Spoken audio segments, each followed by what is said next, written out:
Pullut labour LP school award തിളക്കത്തിൽ. NABL accredited ലാബുകളുമായി സഹകരിച്ച് പ്രീമിയം ഹെൽത്ത് ചെക്കപ്പുകൾ അഫോർഡബിൾ നിരക്കിൽ ലഭ്യമാക്കുന്നു. കൂടാതെ ടെലിമെഡിസിൻ സൗകര്യവും. MHL smart labs. National institute of education planning and അഡ്മിനിസ്ട്രേഷനുള്ള കേന്ദ്ര ഗവൺമെന്റിന്റെ അവാർഡാണ് പുല്ലൂറ്റ് ലേബർ പ്രൈമറി സ്കൂളിലെ പ്രധാനാധ്യാപിക സിസ്റ്റർ VP സിന്ധു ഡൽഹി ചാണിക്യാപുരയിൽ നടന്ന ചടങ്ങിൽ വെച്ച് കേന്ദ്ര education ministry secretary Dheeraj Sahu IAS നിന്ന് ഏറ്റുവാങ്ങിയത്. സ്കൂളിൽ നടപ്പിലാക്കുന്ന അക്കാദമിക് മാസ്റ്റർ പ്ലാനിംഗിന്റെ അടിസ്ഥാനത്തിൽ ലഭിക്കുന്നതാണ് അവാർഡ്. കേരളത്തിൽ നിന്ന് LP വിഭാഗത്തിൽ തെരഞ്ഞെടുത്തത് ലേബർ LP സ്കൂളിനെ മാത്രമാണ്.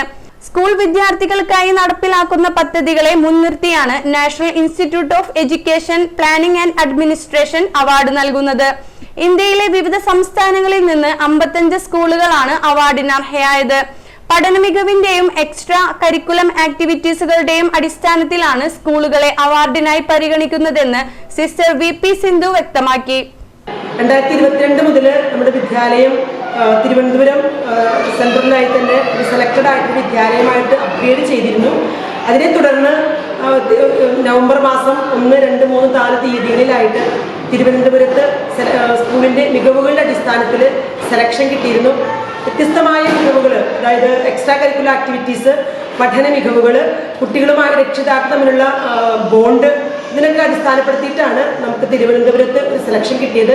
അതിൽ തൃശ്ശൂർ ജില്ലയിൽ നിന്ന് ഞാനും മറ്റൊരു സാറുമാണ് പങ്കെടുത്തത്. അത് ഹയർ സെക്കൻഡറി സ്കൂളിലെ സാറും LP സ്കൂളിൽ നിന്ന് ഞാനും. തുടർന്ന് വീണ്ടും തിരുവനന്തപുരത്ത് പോയതിൻ്റെ അടിസ്ഥാനത്തിൽ അടുത്തൊരു സെലക്ഷൻ നടന്നിരുന്നു. നമ്മുടെ വിദ്യാലയത്തിൽ കുട്ടികളുമായിട്ടുള്ളൊരു കുട്ടികൾ എങ്ങനെയൊക്കെയാണ് പഠന മികവുകൾ നിങ്ങൾ തിരിച്ചെടുക്കുന്നത്, എന്തൊക്കെ കാര്യങ്ങളാണ് കുട്ടികൾ കൊടുക്കുന്നത് എന്നതിൻ്റെ അടിസ്ഥാനത്തിൽ, അതായത് അബാക്കസ്, കരാട്ടെ, റോബോട്ടിക്സ്, പിന്നെ ചെസ്, മ്യൂസിക്, ഡാൻസ്, പിന്നെ മറ്റുള്ള എക്സ്ട്രാ കരിക്കുലർ മറ്റുള്ള കാര്യങ്ങൾ, സ്കോളർഷിപ്പുകൾ, പിന്നെ കുട്ടികളുമായി സംവദിക്കുന്ന ഡിബേറ്റുകൾ, ചർച്ചകൾ, സെമിനാറുകൾ, ഇങ്ങനെ ഒത്തിരി കാര്യങ്ങളിൽ നിന്നാണ് നമ്മൾ കുട്ടികളുടെ ഈ റിപ്പോർട്ടുകൾ നമ്മൾ അങ്ങോട്ട് അയച്ചു കൊടുക്കുന്നത്. അതിൻ്റെ അടിസ്ഥാനത്തിൽ ഈ കഴിഞ്ഞ ജനുവരി 16 തീയതി മുതൽ 19 തീയതി വരെ ഡൽഹി ചാണിക്യാപുരയിൽ നടന്ന നാഷണൽ കോൺഫറൻസ് ഓഫ് ഇന്ത്യ കേന്ദ്ര ഗവൺമെൻറ് സംഘടിപ്പിച്ച കോൺഫറൻസിൽ കേരളത്തിൽ നിന്ന് 3 പേർക്കാണ് അതിനുള്ള അവസരം ലഭിച്ചത്. എല്ലാ സംസ്ഥാനങ്ങളിൽ നിന്നും 3 പേരെ സെലക്ട് ചെയ്യുന്ന വിധത്തിൽ കേരളത്തിൽ നിന്ന് 3 പേര്, ഒരാളാണ് ഞാൻ, മറ്റൊന്ന് മലപ്പുറം ജില്ലയിൽ നിന്നും, വേറൊന്ന് കാസർഗോഡ് ജില്ലയിൽ നിന്നും. അങ്ങനെ നമ്മുടെ കേരളത്തിൻ്റെ വിദ്യാഭ്യാസത്തെക്കുറിച്ചും പ്രത്യേകിച്ച് LP വിദ്യാലയത്തിലെ കുട്ടികൾ എങ്ങനെയാണ് നിങ്ങൾ വാർത്തെടുക്കുന്നത് എന്നതിനെക്കുറിച്ചുള്ള ഒരു രൂപരേഖ നമ്മളൊരു കേസ് സ്റ്റഡി വിധത്തിൽ അവിടെ അവതരിപ്പിക്കാനുള്ള സാധിച്ചു. അപ്പോൾ അത് വളരെ നല്ലൊരു ഇവൻ്റായിരുന്നു.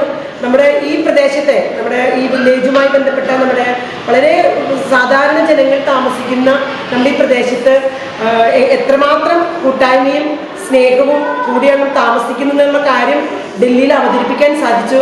കുട്ടികൾക്ക് ഒത്തിരി കാര്യങ്ങൾ അവരുടെ ജീവിതശൈലിയിൽ, അവരുടെ ചിന്തകളിൽ, അവരുടെ മനോഭാവങ്ങളിൽ, ഇടപെടലുകളിൽ, അവരുടെ പഠനത്തിൽ തന്നെ ഒത്തിരി മികവുകൾ നടത്താൻ സാധിച്ചു എന്നുള്ളതാണ് ഈ ഒരു നേട്ടമായിട്ട് ഞാൻ കാണുന്നത്.